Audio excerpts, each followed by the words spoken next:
श्री असदुद्दीन ओवैसी जी।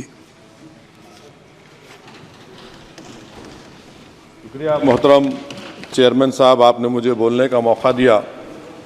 मैं शुरुआत में बताना चाह रहा हूं कि मैं हुकूमत की तरफ से लाए गए इस रेजोल्यूशन की मुखालिफत में बोल रहा हूं और मैंने अमेंडमेंट्स भी दिए हैं प्रेजेंट एड्रेस के लिए। और चेयरमैन साहब, आप उर्दू को जानते हैं, किसी एक शायर ने शायद बरसर इख्तिदार जमात के लिए ये शेर कहा होगा कि उसूल बेचकर मसनद ख़रीदने वालों, निगाह अहले वफ़ा में बहुत हक़ीर हो तुम, वतन का पास तुम्हें था न होगा कभी, कि अपने हिर्स के बंदे हो बेज़मीर हो तुम, इज़्ज़त नफ्स किसी शख्स की महफूज नहीं, अब तो अपने ही निगहबानों से डर लगता है, डंके की चोट पे जालिम को बुरा कहता हूँ, मुझे सूली से न जिंदानों से डर लगता है। मोहतरम चेयरमैन साहब, मैं आज इन लोगों की तरफ से बोल रहा हूँ जो दिखते तो हैं, जिनके बारे में बात तो होती है मगर उनकी कोई नहीं सुनता। मैं उनके बारे में बोल रहा हूँ जिनके बारे में वज़ीर आज़म मोदी ने कहा था कि घुसपैठी है। मैं उन बेटियों और माओं के बारे में कह रहा हूँ जिनके बारे में मोदी ने कहा कि ज़्यादा बच्चे पैदा करते। मैं उन मासूम नौजवानों के बारे में कह रहा हूँ जिनको मॉब लिंचिंग के ज़रिए मारा जा रहा है। मैं उन बेज़ुबान माँ और बाप के बारे में बोल रहा हूँ जिनकी औलाद आज इस हुकूमत के गलत कानून के चक्कर में जेलों में सड़ रहे हैं। सर, मैं दस्तूर जब इस ऐवान में बन रहा था, संविधान बन रहा था, तो उस वक्त अलहदा वोटर लिस्ट और इंतखाबी रिजर्वेशन की बात आई, तो उस वक्त के हमारे फाउंडिंग फादर्स ने, हमारे बुजुर्गों ने, दोनों समुदाय के हिंदू और मुसलमानों ने फैसला किया कि हम इस पर राज़ी नहीं होंगे। बल्कि उन्होंने क्या कहा था हमारे फाउंडिंग फादर्स ने, उन्होंने मुखालिफत की थी अलहदा वोटर लिस्ट की और इंतखाबी रिजर्वेशन की। उन्होंने कहा था, I quote sir, it is the duty of majority community to ensure that minorities are elected in the representative numbers.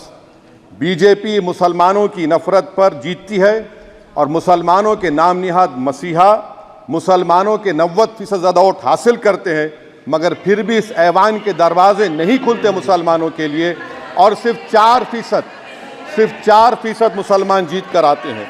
Sir, संविधान सिर्फ एक किताब नहीं है जिसे चूमा जाए, संविधान एक किताब नहीं है जिसे दिखाया जाए, संविधान एक सिंबल भी है, मगर संविधान एक हमारे बुजुर्गों के ख्वाबों की किताब है।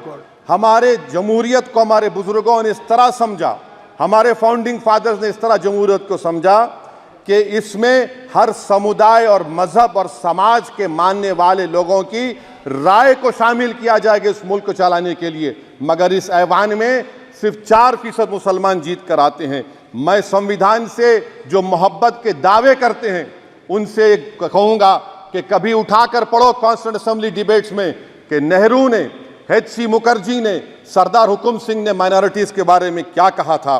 सर, वतन अजीज़ का मुस्तकबिल कैसा होगा जब बीजेपी मुझे गायब करना चाहती है और दीगर हिज़्ब इख्तिलाफ की पार्टियां के लिए मेरा वजूद सिर्फ वोट डालना और अपनी खबर में जाकर सो जाना है। इसीलिए आप देखते हैं कि समाजी इंसाफ है सर कि 4% मुसलमान जीत कर आते हैं। सर, इस ऐवान में OBC समाज के MP अब अपर कास्ट के MP के बराबर हो चुके हैं।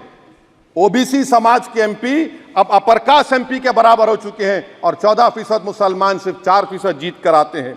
CSDS का डेटा ये बताता है कि इस मुल्क में जो वोट बैंक है, जो एक मुश्त वोट डालता है, वो अपर कास्ट का है। मुसलमान का कभी ना वोट बैंक था ना कभी रहेगा। सर, 4 जून के बाद 6 मुसलमानों की मॉब लिंचिंग हुई, 11 घरों को मध्य प्रदेश में मोदी के बुलडोजर ने निस्तो नाबूद कर दिया। हिमाचल प्रदेश में एक मुसलमान की एक दुकान को लूट लिया गया और हिज़्ब इख्तिलाफ की पार्टियों की तरफ से सन्नाटा है। शायद अब वक्त आ चुका है कि लफ्ज़ मुसलमान का नाम लेना भी अब उस पर पाबंदी आयद कर दी जाएगी। सर, मैं ये बात बताना चाह रहा हूँ कि नरेंद्र मोदी को जो मैंडेट मिला है। एक मिनट, आप लोग बैठ जाएं, कृपया आप लोग बैठ जाएं। श्री मनसुख मांडविया जी, आप लोग बैठ जाएं, कृपया माननीय सदस्य बैठ जाएं। श्री मनसुख मांडविया जी, मनसुख मांडविया जी, कृपया आप लोग बैठ जाएं। अपने प्रारंभिक कृपया आप लोग बैठ जाएं। आप लोग बैठ जाएं। माननीय सदस्य ने अपने प्रारंभिक भाषण में जो शब्द प्रयोग करा है उसको ऑथेंटिकेट करा जाए।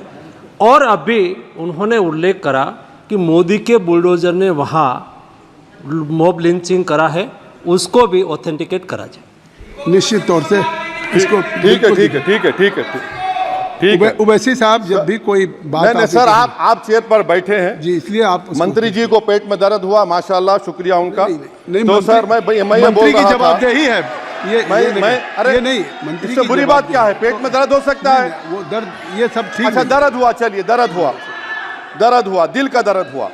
तो सर जो नरेंद्र मोदी को मैंडेट मिला है वो सिर्फ और सिर्फ मुसलमानों की नफरत पर और हिंदुत्व की वजह से मिला है।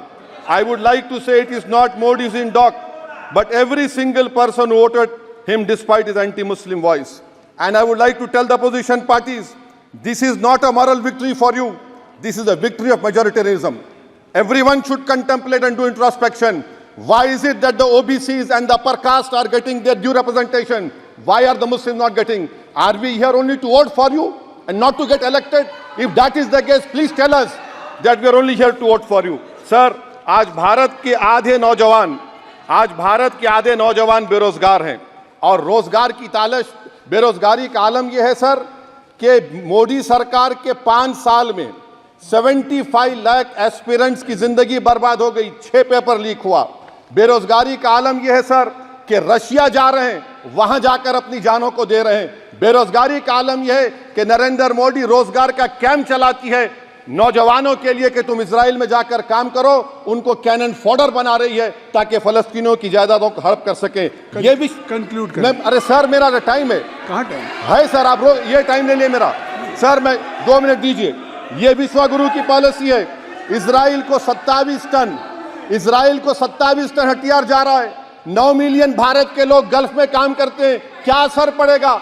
47,000 इजरायली फलस्तीनी मार चुके हैं।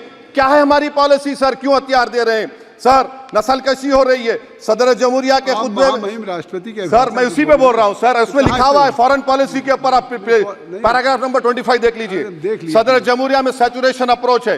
क्यों नहीं मोदी सरकार माइनॉरिटीज को तीनों स्कॉलरशिप को डिमांड करती है सर, उसको आपने बजट कम कर दिया। सर बनारस का बुनकर 18 महीने से मंडी का शिकार है, सूरत और बेंगलुरु जा रहा है। सर आखिरी बात कंक्लूड कर रहा हूं, आखिरी बात सर, पनून केस में निखिल गुप्ता, मोदी ने कहा था कि हम घर में घुसकर मारा, तो निखिल गुप्ता को किसने ऑर्डर दिया था पनून को मारने का?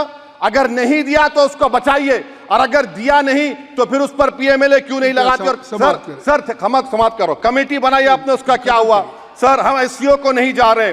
सर मैं आपको बता रहा हूं कि मैं अपनी इस तकरीर को टीपू सुल्तान की नजर, सुनिए सर, अब हो गया खत्म कर रहा हूं सर। मैं अपनी तकरीर को टीपू सुल्तान के नजर कर रहा हूं। ये टीपू सुल्तान की फोटो है, क्या आप इससे भी नफरत करेंगे?